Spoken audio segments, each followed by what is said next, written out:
Buenos días, profesora. Buenos días, Gilbert. A ver, vamos a iniciar. Buenos días, profesora. Buenos días con todos, chicos. A ver, vamos a iniciar con la sesión del del día. A ver, apagamos los micros.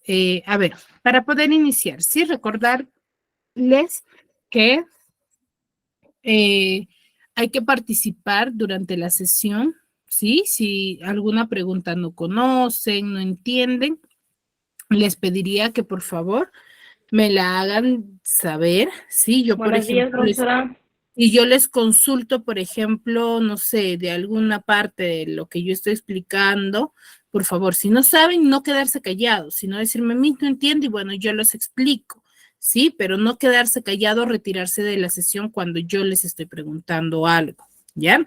Por favor, les voy a pedir eso. Y solamente activar el micro cuando sea necesario o cuando deseen participar, ¿sí? O en orden. Si todos quieren participar a la vez, no nos vamos a entender.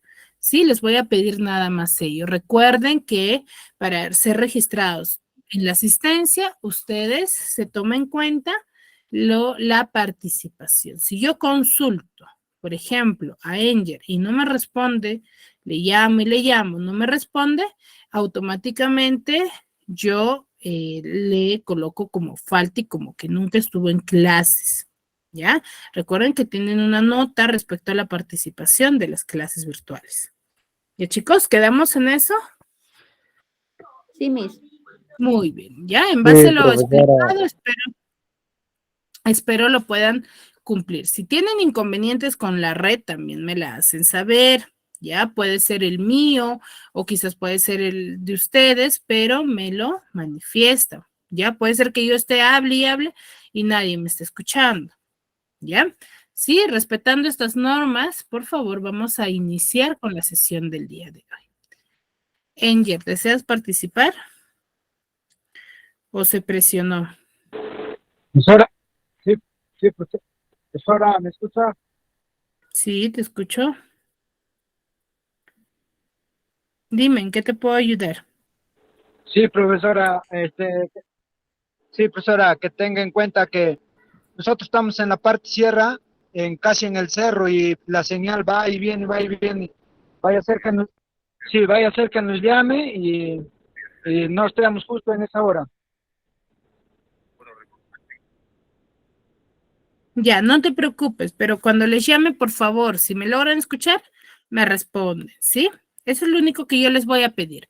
Si, por ejemplo, la red no está bien en la zona donde tú te encuentras, me imagino que me escucharás entrecortado. Entonces me lo dices, ¿ya? Para yo poder tomarles en cuenta. Si ustedes se callan y no me dicen nada, pues bueno, yo voy a sobreentender que no se encuentran en clase y que no me están escuchando, ¿ya? Muy bien. Entonces, con estos acuerdos tomados al inicio de clase, vamos a empezar, ¿sí? Ya nosotros hemos venido trabajando. ¿Qué temas, chicos? ¿De qué hemos estado hablando estas dos clases ya?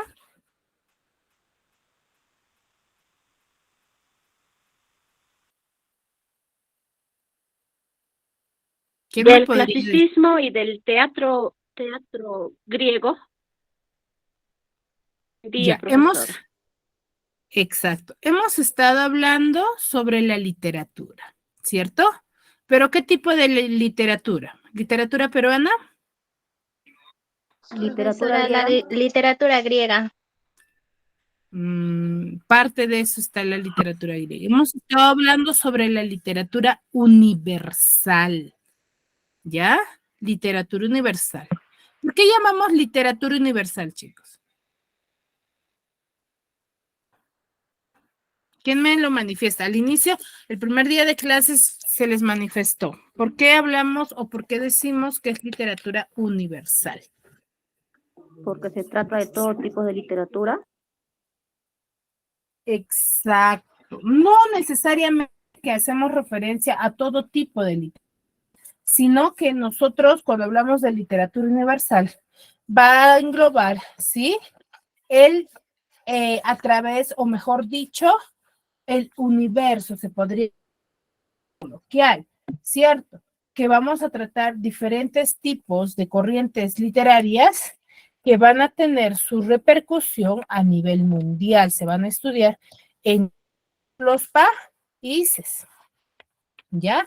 ¿Por qué? Porque va a tener gran repercusión y nos va a mostrar parte de la historia antigua que tenemos nosotros en cada país como antecedente, ¿ya? A eso se refiere. ¿Me dejó entender, chicos?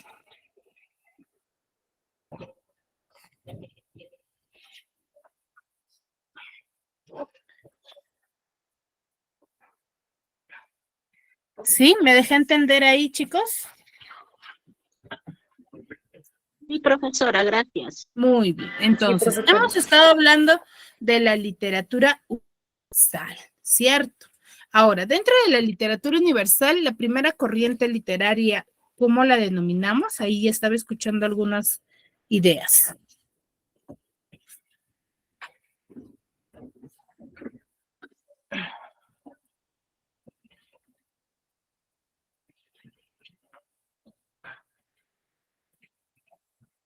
¿Cómo la denominamos, chicos? A la primera corriente literaria que hace referencia a la literatura universal.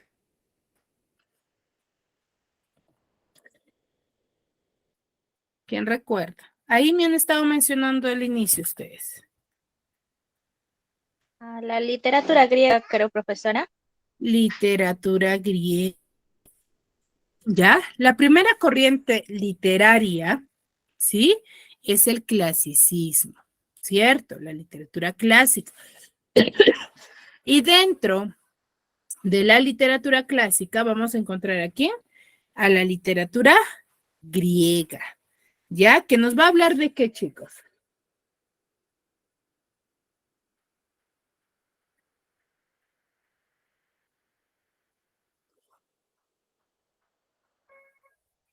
¿Cuál es el eje principal o la base de la literatura griega? ¿De qué nos habla?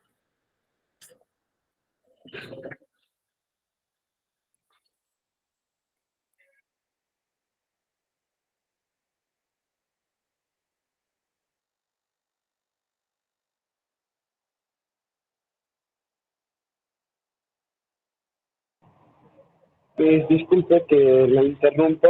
En los primeros días de clase no podía porque estaba afuera, estaba en un lugar donde no había internet, no había señal. Espero que me comprenda. Recién este sábado estoy en un lugar donde hay internet, pero es que estoy callado nuevamente. Ya, no te preocupes, Jason, pero varios de aquí sí estuvieron en clases. A ver, los que estuvieron, ¿me podrían manifestar? ¿A qué o de qué nos habla la literatura griega? ¿Qué tiene de particular? ¿Qué tiene, por ejemplo, yo cojo una obra literaria y digo, ah, ya, esto es parte de la literatura griega? ¿Qué aporte nos ha dado?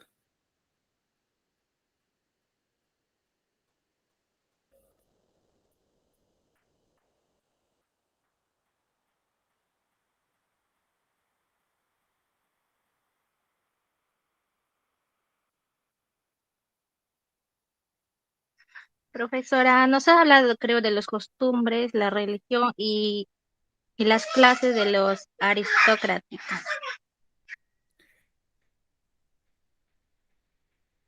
Ya, a ver, cuando nosotros vamos o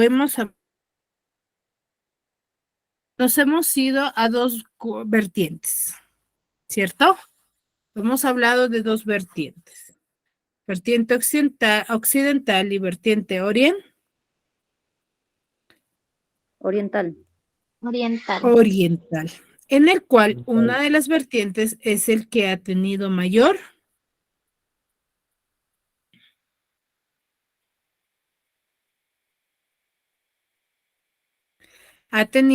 realce, mayor importancia, o mejor dicho, ha tenido transcurso en el tiempo, repercusión, que es la literatura griega, el cual nos habla o su temática era centrarse en dioses. Ellos tenían como los incas, ¿no? Dioses para toda actividad, dios del agua, dios del vino, ¿cierto? Entonces, ha tenido diferentes manifestaciones en los cuales le hacían importancia. ¿Por qué? Porque en ese tiempo, recuerden que todo proceso de la literatura ha nacido con algunas deficiencias, en los cuales su temática era manifestar qué tipo de temas, chicos. ¿Qué tipo de temas ellos manifestaban o plasmaban? ¿Por quiénes predominaba la literatura griega? ¿Cómo se llegó a conocer a través del tiempo? ¿Quién me podría manifestar?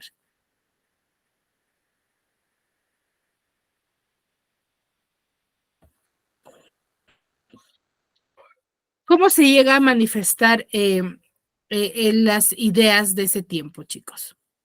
Ellos escribían textos complejos, textos así muy elaborados, pero ya lo redactaban, ¿o no?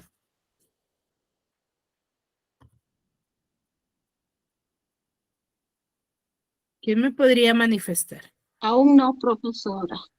Aún No, no, ¿cómo lo profesora. difundían? Ese tiempo era, o sea, de generación en generación, así contándose lo que yo sabía Eh, pasaba así, ¿no? Pasaban a sus hijos, a los nietos, así creo. exacto. Iba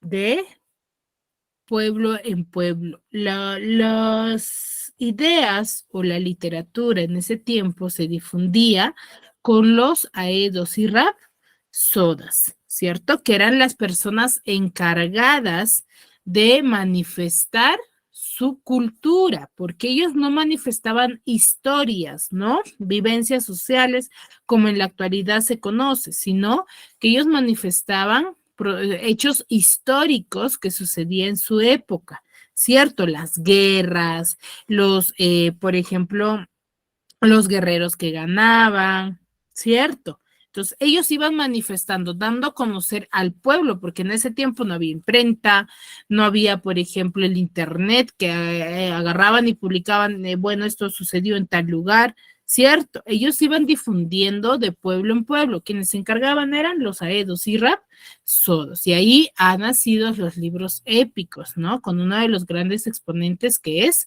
Homero, quien nos habla de la Ilíada y la Odisea, que nos narra dos guerras sumamente, se podría decir, complejas, y también historias que han repercutido y que han sido sumamente importantes en la historia griega, ¿ya? Entonces, de esa manera nos han narrado. Ahora, luego hemos hablado de un género literario. ¿Cuál es ese?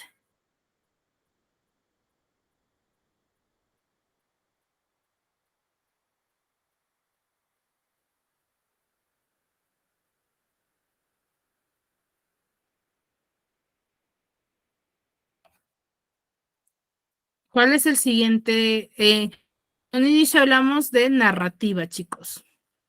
La clase pasada, ¿de qué hablamos?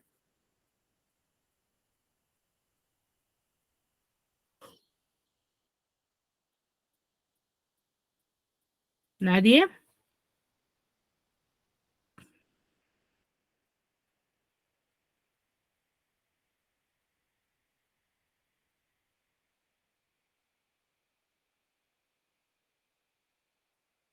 Diego, Lisle, Meli, Dalia, Dayana, Lourdes, Mabel, Marilú, Quispe, Melia Ramos. A ver, ¿quién me podría manifestar? ¿Qué género hablamos la clase pasada?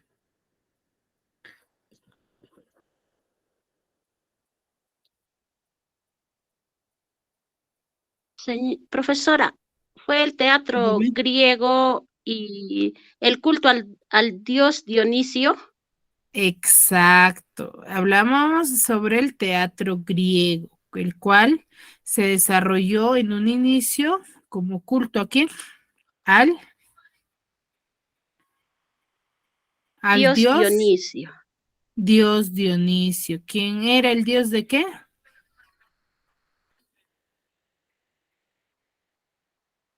El vino y de la fertilidad. El dios del vino. ¿Ya? El dios del vino. Todas las representa. ¿Cómo se daban las representaciones en esa época? ¿Como las conocemos en la actualidad o cómo?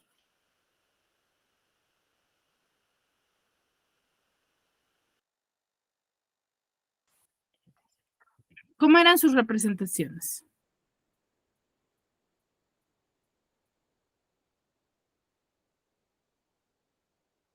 En teatro, profesora, y a modo de actuación.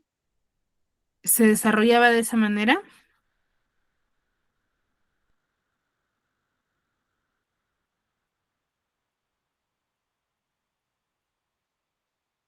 Como la conocemos en la actualidad, por ejemplo, yo me voy a obra teatral, ya sé cómo más o menos vaya a ser, pero eso es ahora, pero ahí es cuando inició. ¿Se desarrolló de esa misma manera?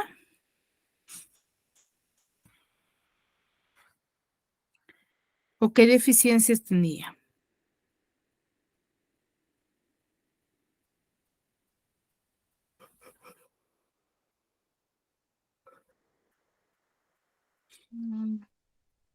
¿Nadie? A ver, cuando nosotros hablamos del teatro griego es similar a lo que es la literatura griega. La diferencia nada más es el género literario, ¿sí? ¿Qué quiere decir ello? Que surgió, como dice su compañera, en honor al dios Dionisio, pero como surgió en honor a ese dios Dionisio, sus representaciones no eran en actuaciones, sino eran danzas, eran coreografías, eran musicales, ¿sí? Que ellos consideraban que era teatro. ¿Ya? Entonces surgió con esas deficiencias, ¿ya? No surgió de manera de que con escenografía, personajes, no, más bien una característica de los personajes, ¿cuál era? ¿Quién recuerda?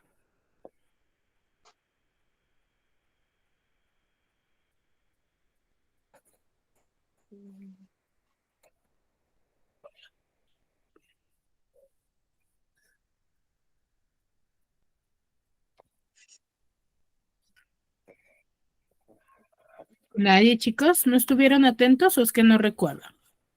Ay, Dios mío. ¿Cómo? Hay que prestar un poquito más de atención, chicos. Recuerden que la literatura es igual que la historia, va una tras otra, que yo debo de conocer lo básico para poder contextualizar las demás corrientes literarias, ya que me hagan comprender lo que yo estoy hablando. Sí, entonces recuerden que surgió como danzas, coreografías, musicales, no había contacto entre los actores, es más, el trabajo del actor no lo tomaban como importante, como algo fundamental. Ya a través del tiempo, en base al contexto histórico que sucedió en esa época, surgió lo que es el diálogo, se normalizó o se formalizó el trabajo del actor, pero aún seguían con algunas deficiencias, ¿no? ¿Por qué? Porque ellos ya desarrollaban, por ejemplo, representaciones ya sociales, ya no solamente en base a ese Dios, pero sus vestuarios todavía tenían algunas deficiencias, se negaban o quizás un poco a querer soltar, ¿no? Tal y como era la actuación, ya con el tiempo se fue mejorando y se fueron enfocando mucho en lo que es la escenografía, en el personaje, ¿sí? A eso se refiere. ¿Y chicos, me dejo entender? Sí, profesora. Sí, Gracias. Muy bien, entonces, a ver, por favor, les voy a pedir un poco más de atención en la clase del día de hoy. Pues el día de hoy vamos a hablar sobre la literatura medieval, ya que es una corriente literaria después de lo que es la literatura griega, la época medieval, que son dentro a qué llamamos literatura medieval, ¿ya? Van a ser aquellos trabajos, o mejor dicho, textos escritos durante la Edad Media, ¿ya? A ver.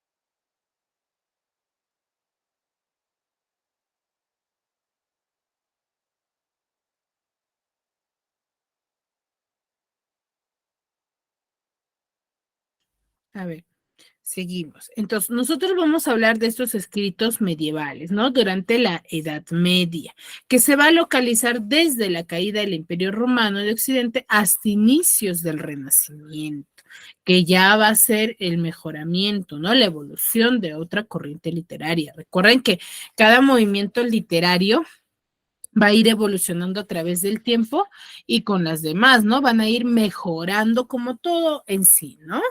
Ahora, va a estar compuesta por escritos religiosos y trabajos seglares. ¿Alguno de ustedes conoce o identifica qué llamamos trabajos seglares o alguna vez ha escuchado este término?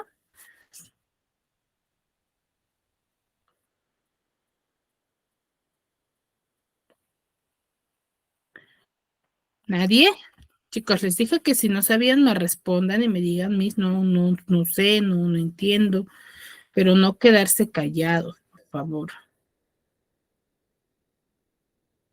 O es que nadie está dentro de la clase. Activen su audio, nadie participa, actívenlo.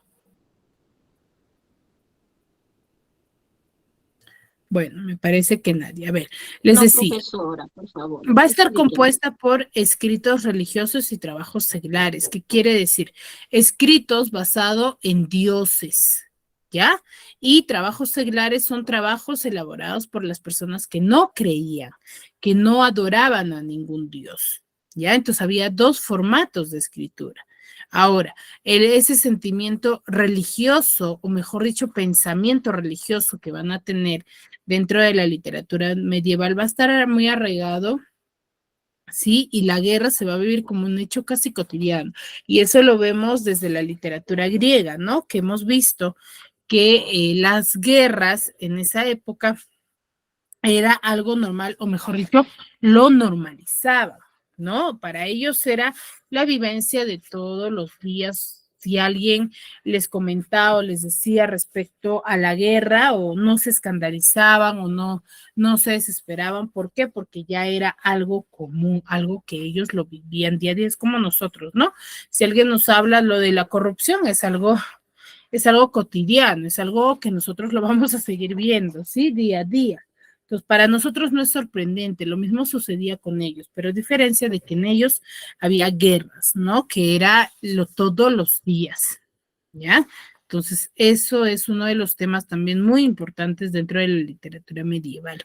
Ahora, va a contar con 3 periodos, y estos periodos va a depender de su evolución de la literatura, o de la evolución de la literatura, ¿no? En qué lugar tuvo más énfasis, qué se desarrolló en dicha edad, ¿ya? Vamos a empezar con lo que es la alta edad media, plena edad media y la baja edad media. En la alta edad media las obras se van a escribir en solamente latín, es donde va a iniciarse, ¿no? En la plena edad media ya va a ser donde va a tener su mayor apogeo, va a tener ya su importancia, se va a llegar a difundir mucho más. Y ahí es donde va a surgir la poesía de un amor cortés, de un amor respetuoso, se podría decir, y bastante caballería, de bastante caballería. ¿Sí? Y en la Baja Edad Media ya es la época de decadencia, donde ya se van a dejar de difundir con la temática. Esta característica de lo que es la literatura, ¿sí? La alta, la plena y la Baja Edad Media, nos centramos en el hecho de los libros. Es cómo se inicia su escritura en esa época, que qué de importancia tiene en una determinada época la misma literatura o la misma temática, ¿sí? Y cómo es que ya se va dejando de lado esa temática, ¿no? Que ¿cuál es la temática de la Edad Media? Que habían trabajos religiosos y trabajos laicos, ¿sí? En el cual ya en la Baja Edad Media se va a dejar de lado ello y van a ir evolucionando. Sí, a ver, ¿qué características tiene una obra literaria que pertenezca a esta edad? Es uno, de carácter anónimo. ¿Por qué decimos de carácter anónimo? Al manifestar que la mayoría de obras literarias de esa época era de carácter anónimo.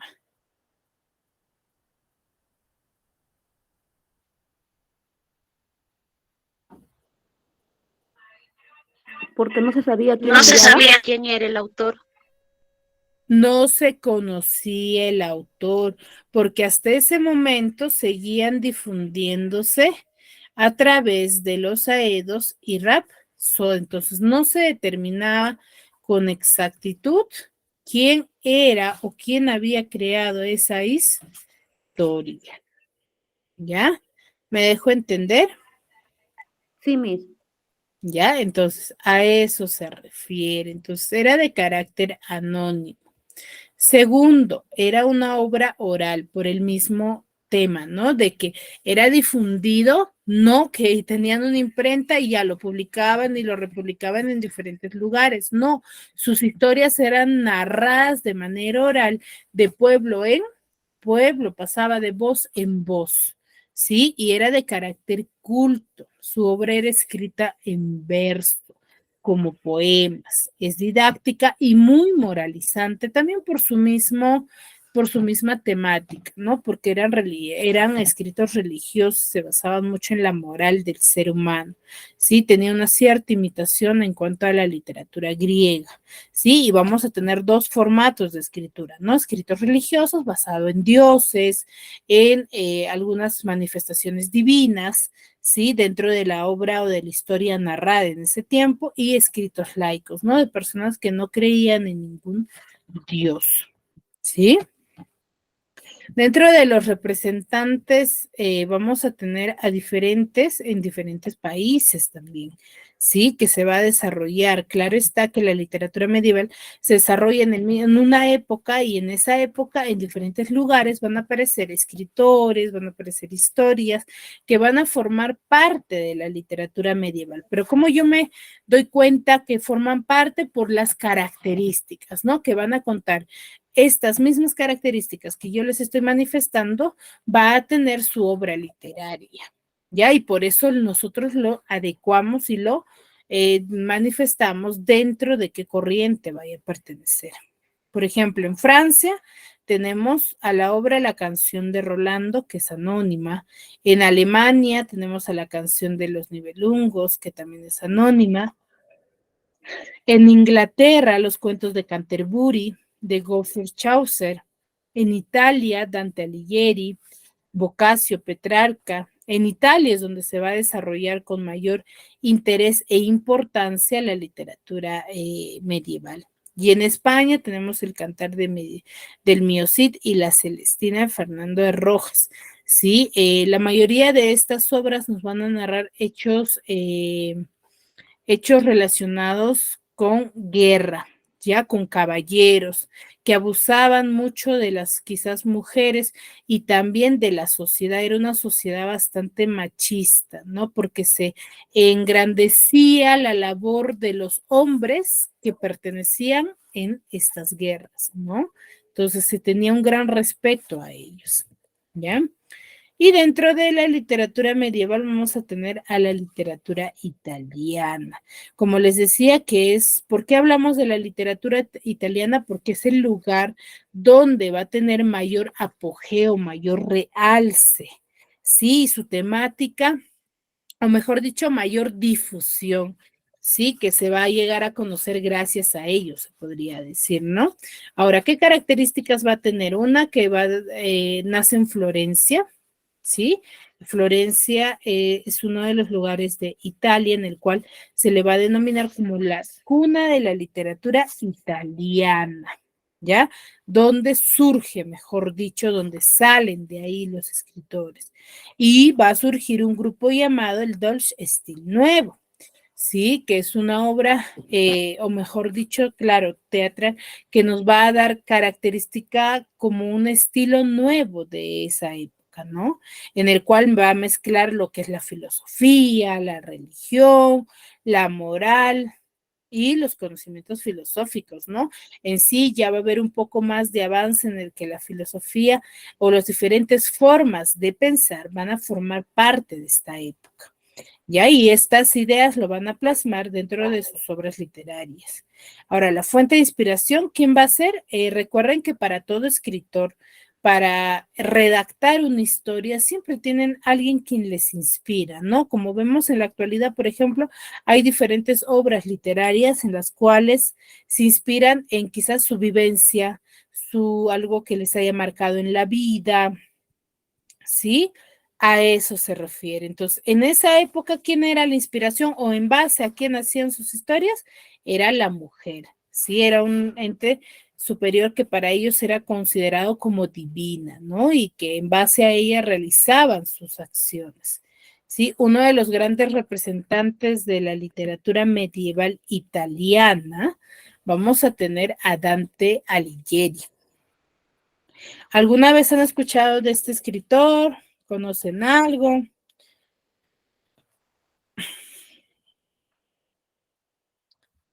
No, profesora, no he escuchado. ¿Nadie nunca? No, Miri, tampoco no he escuchado. Muy bien. Dante Alighieri es uno de los Un poquito, representantes. profesora, que ujú, ¿Cómo? poquito que leí la obra, profesora, que recuerdo. Ay, ya. Sí, les decía que Dante Alighieri es uno de los grandes representantes de la literatura medieval, quien nos va a plasmar sus diferentes formas de pensar, de pensamiento, que están dentro de la época, ¿no? Él es uno de los grandes que van a difundir esta forma, ¿ya? ¿Quién es Dante? Dante va a ser un hombre que nace en Florencia en el año 1265, el cual va a tener una crianza bastante, eh, ¿cómo se podría decir? Un poco más avanzada por los mismos que era criado por Brunetto Latini, quien era un conocedor de la política y elocuencia, el cual le hace a Dante un buen conocedor de diferentes temas, de diferentes formas de pensar. Sí, acá. Y en 1274 él conoce a Vicia Portinari, a que es a Beatriz, sí, que va a ser la musa de inspiración en sus obras literarias. Sí, él a muy temprana edad vive esa ilusión, ¿no? Y empieza a escribir a temprana edad también, ¿no? Esa ilusión del enamoramiento y diversas formas de pensar respecto a ello, como también el beneficio de estas divinidades, ¿no? De aspecto religioso. En sí, Dante va a tener un escrito religioso. Sí, a los 24 años él va a formar parte del ejército, así que se va, y por diferentes, se podría decir, habladurías o malos entendidos, él va a ser desterrado de Florencia, ¿ya? Porque van a inventar calumnias o diferentes accionares en contra de Dante. Entonces él es desterrado, lo botan de Florencia, pero en el año 1321 muere víctima de la malaria. ¿Sí? Una de sus grandes obras religiosas que él tiene es la Divina Comedia, ¿ya?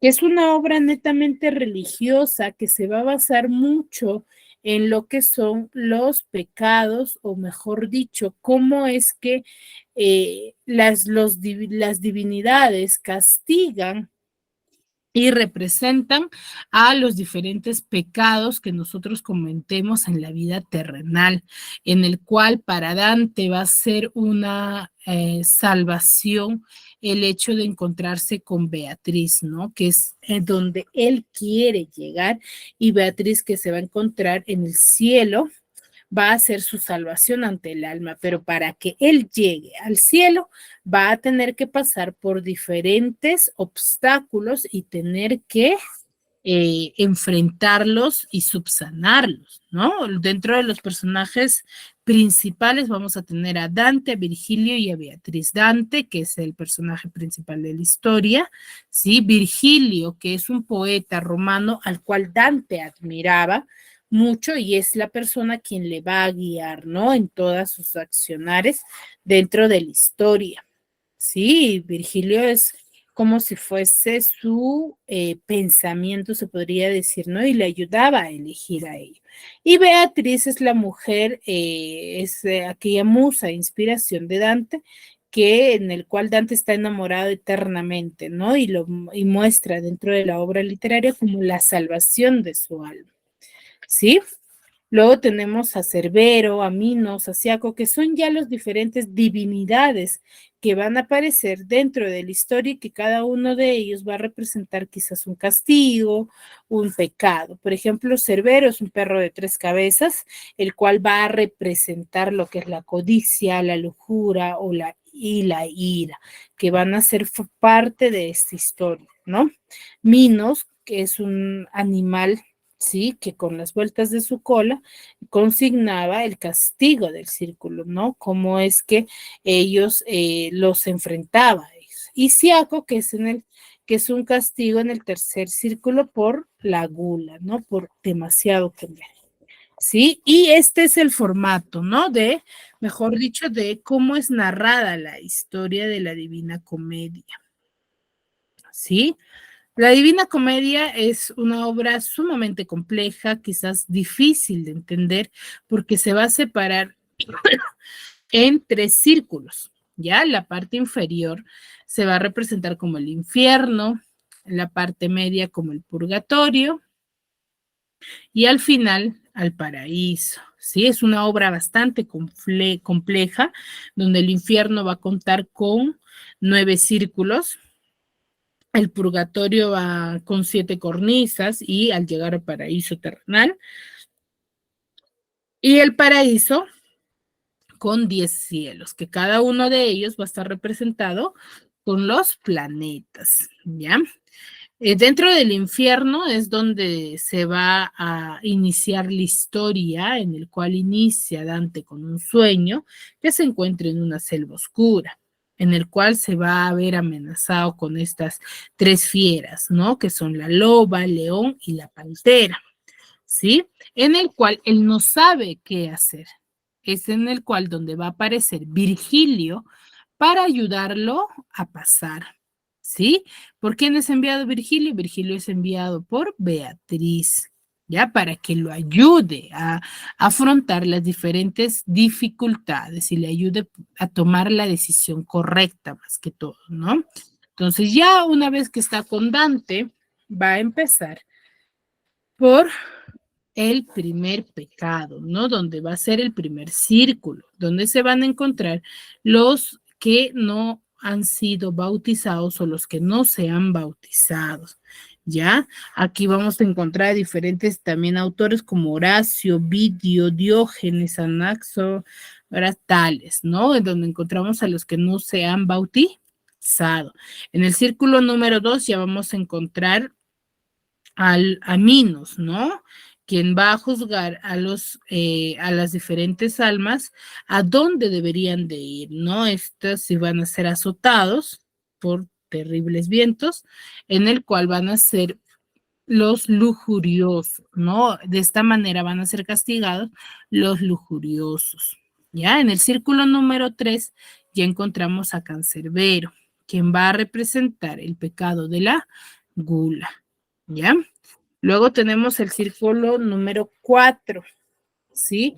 En el cual vamos a encontrar a Pluto, que es la representación del pecado de los que estaban los ávaros, ¿no? Los pródigos, quienes van a cumplir su condena siendo estrellados unos contra otros, ¿sí?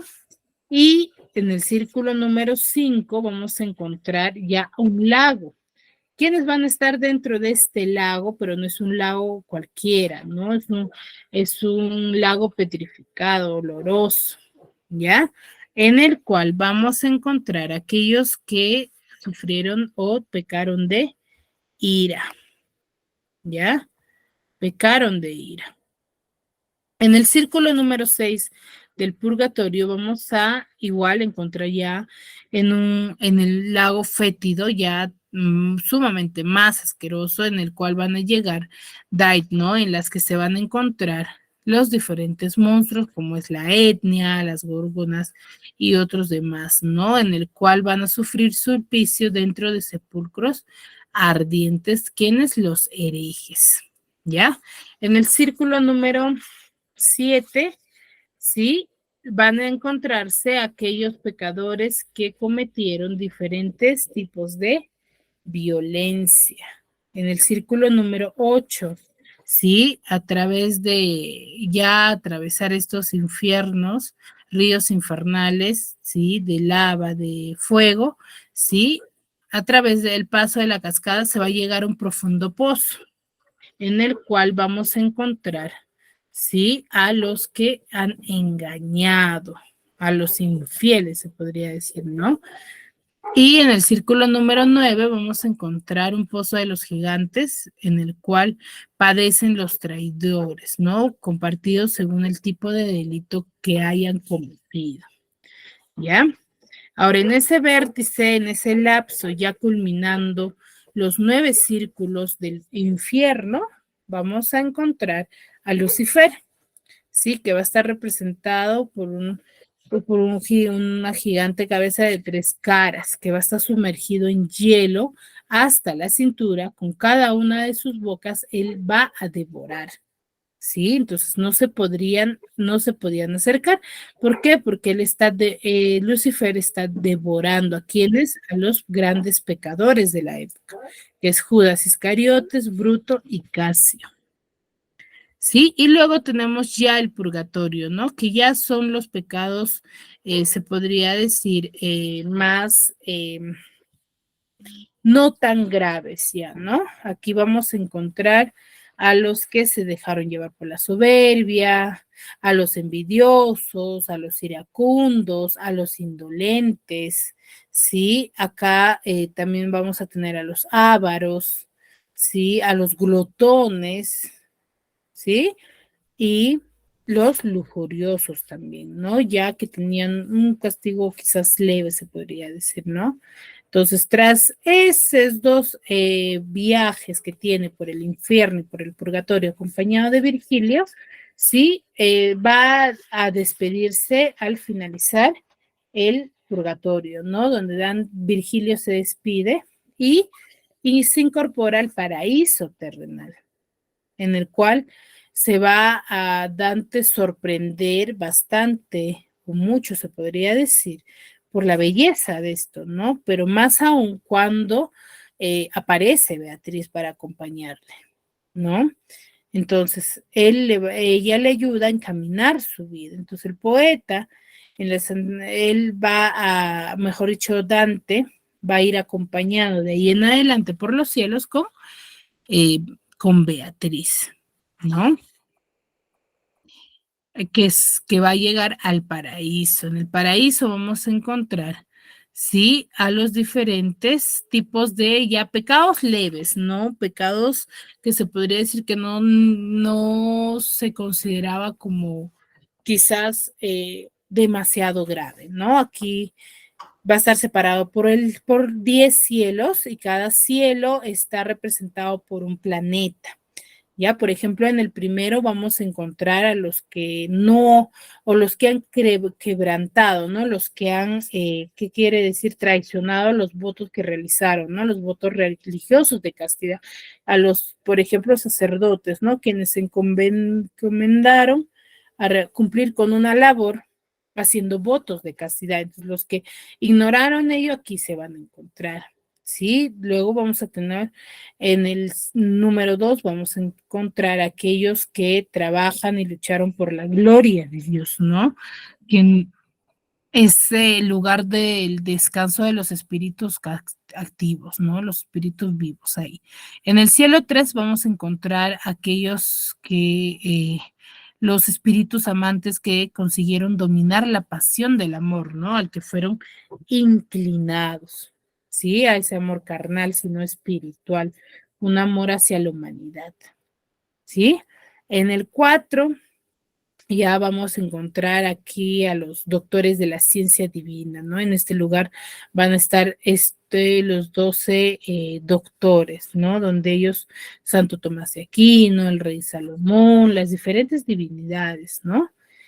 Y en el cielo 5 vamos a encontrar a los mártires de la fe, ¿no? De estos espíritus que derramaron sangre por la fe, porque se llegue a incorporar ellos. Sí, y así cada uno de los cielos, quienes nos va a narrar hasta que al final llega el empirio, donde se encuentra los espíritus bienaventurados. Y donde también se encuentra Beatriz. ¿Dónde se encuentra Beatriz? Ocupa un lugar en torno a 10, no a un costado. Sí, va a haber ello, ¿no? Y vamos a encontrar a la Virgen María, a Juan Bautista, a Sara, a Judith, a Rebeca, al lado de Dios. Es donde llega mejor dicho, Dante. ¿Sí? Entonces es una historia bastante interesante, muy religiosa, que nos hace pensar, o mejor dicho, analizar en los accionares que nosotros tenemos, ¿no? Y muestra a esa mujer como un ente superior de salvación, ¿sí? Pero salvación del alma, ¿sí? Porque es un amor imposible, un amor que no se llegó a concretar, ¿sí? Pero al final es la salvación para su tranquilidad. Sí, ahora les voy a mostrar un pequeño video respecto a lo que les acabo de contar para que ustedes puedan comprender mucho mejor.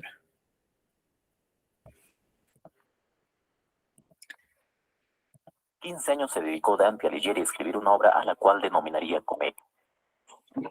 ¿Me confirman el audio, por favor, si se logra escuchar? Sí, mismo. Años más tarde, Boccaccio le suma el adjetivo divina, porque esta obra trataba temas no terrenales. Con el tiempo, el reconocimiento de la Divina Comedia fue creciendo hasta llegar a ser la obra maestra de la literatura italiana. La obra está escrita en primera persona. Dante nos cuenta que está perdido en la selva oscura. Ante él aparecen 3 bestias feroces que le obstruyen el camino. Sin embargo, se presenta el poeta Virgilio, quien le ofrece ser su guía. Deberán recorrer entonces el infierno y el purgatorio hasta llegar al paraíso. Es así como visitan los reinos de ultratumba. El primer reino es el infierno. Tiene la forma de un embudo que llega hasta el centro de la tierra. Los poetas llegan primero al antiinfierno, donde se encuentran los cobardes. Seguidamente llegan al río Aqueronte, donde solicitan a Caronte que les lleve a la otra orilla del río para así llegar al primer círculo o limbo, lugar donde se encuentran los no bautizados. En el segundo círculo están los lujuriosos. En el umbral se encuentra Minos, quien escucha las confesiones y señala el círculo hacia donde irán los pecadores, enroscando su cola las veces que deberá descender el penitente. El siguiente círculo es el lugar de los golosos, quienes están en una mezcla de lluvia negra y lodo. El guardián es Cerbero, un monstruoso perro de 3 cabezas. El siguiente lugar es el círculo de los avaros y pródigos. Su guardián es Plutón. Aquí los pecadores se empujan recíprocamente enormes pesos. En el quinto círculo sufren los iracundos en la laguna Estigia, llena de lodo, en la que se embisten y se destrozan. También se encuentran los soberbios y envidiosos. En el siguiente círculo se encuentran los herejes, quienes están en sepulcros ardientes. El guardián del séptimo círculo es el Minotauro. Se divide en 3 jirones donde padecen los violentos contra el prójimo, contra sí mismos o suicidas, y los violentos contra Dios. El guardián del octavo círculo es Gerión. Tiene la cara de hombre justo y honesto, pero el cuerpo de serpiente. Está dividido en 10 fosas concéntricas donde padecen los fraudulentos. Finalmente, en el noveno círculo se encuentran los traidores. Está dividido en 4 fosas. En la fosa judeca se encuentra Lucifer, quien tiene la mayor parte del cuerpo congelado y alas de murciélago. Además tiene 3 cabezas. La principal muerde a Judas, quien grita de dolor. Cuando Dante observa a Lucifer, no puede soportar tan horrible espectáculo. Virgilio aprovecha que Lucifer extiende las alas para cruzar hacia el otro lado. A lo lejos distinguen una montaña que emerge sobre el mar. Es el purgatorio, el cual se encuentra en las antípodas de Jerusalén. El guardián Catón les facilita el paso hacia el antepurgatorio, que se divide en 2 rellanos, el de los negligentes que se arrepintieron a última hora y el de los que no lo hicieron. El purgatorio propiamente dicho está dividido en 7 círculos o cornisas rocosas. Por ellas suben las almas y en cada círculo se purifican de un pecado. Los pecados más graves se expían en los círculos más bajos, empezando con la soberbia. Se continúa en línea ascendente con la envidia, cuyos penitentes tienen los ojos cosidos con alambres. Le siguen la ira, la pereza, la avaricia, la gula, cuyos pecadores están extenuados de hambre y sed. Ya casi llegando al final aparece el 7º círculo, que es el de la lujuria. Allí se encuentra Guido Vinicelli, célebre poeta toscano a quien Dante considera su maestro. Una vez pasados los círculos, Dante llega finalmente a la cima o paraíso terrenal. Ahora Beatriz será su guía por el reino de los cielos. El primer cielo corresponde a la luna. Allí están quienes no cumplieron sus votos hacia Dios. En el segundo cielo, de Mercurio, se encuentran los espíritus que hicieron acciones buenas mientras buscaban el honor y la gloria. En el cielo de Venus están los que fueron inclinados hacia el amor. El Sol es el 4º planeta. Beatriz brilla más cuando asciende. Es el cielo de los sabios. Aquí se encuentra Santo Tomás de Aquino. En el cielo de Marte se ubican los que han combatido por la fe. Le sigue Júpiter con los que han administrado rectamente la justicia. Los espíritus forman un águila celestial. Dante sigue ascendiendo al 7º cielo, el de Saturno, donde están quienes se dedicaron a una vida contemplativa. El 8º lugar lo ocupa el cielo estrellado. Aquí se presentan Jesús y María. En el 9º cielo o cristalino están los coros angelicales cantando el Hosana. Finalmente Dante se halla en el Empirio, lugar donde están los espíritus bienaventurados sentados en gradas semejantes a los pétalos de una delicada rosa. Estos rodean la gloria de Dios, cuya deslumbrante belleza le fue permitida contemplar a Dante gracias a la ayuda de San Bernardo, ya que Beatriz vuelve a ocupar su lugar en torno a Dios. Dante logra finalmente ver los 3 círculos de la Santa Trinidad. La Divina Comedia pertenece al género épico y su especie es la epopeya. Está escrita en italiano toscano y se divide en un prólogo y 3 partes: el infierno, el purgatorio y el paraíso, que están divididos en 33 cantos cada uno. Presenta estrofas en tercetos que son en decasílabos con rima encadenada. Dante utiliza en esta obra la numerología simbólica y cabalística. Es alegórica ya que los personajes representan una idea. En esta obra la Tierra es el centro del universo. Como en la literatura medieval, este texto presenta un mundo cristiano, pero también hace crítica a los representantes de la Iglesia.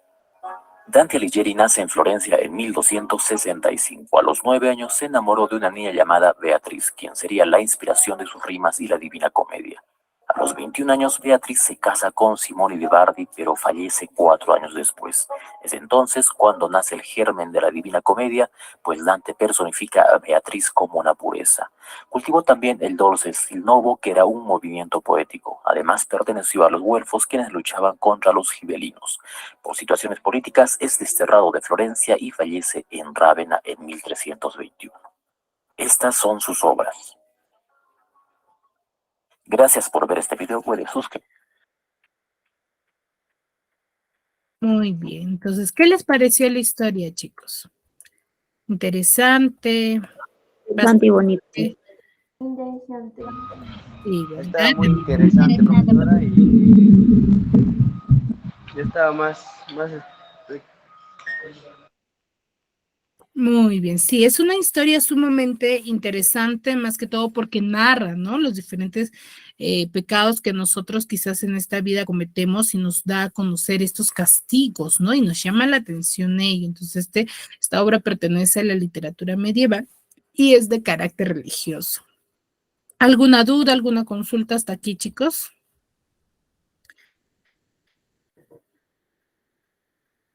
Bueno, parece que ninguna. Muy bien, chicos. Espero que me hayan podido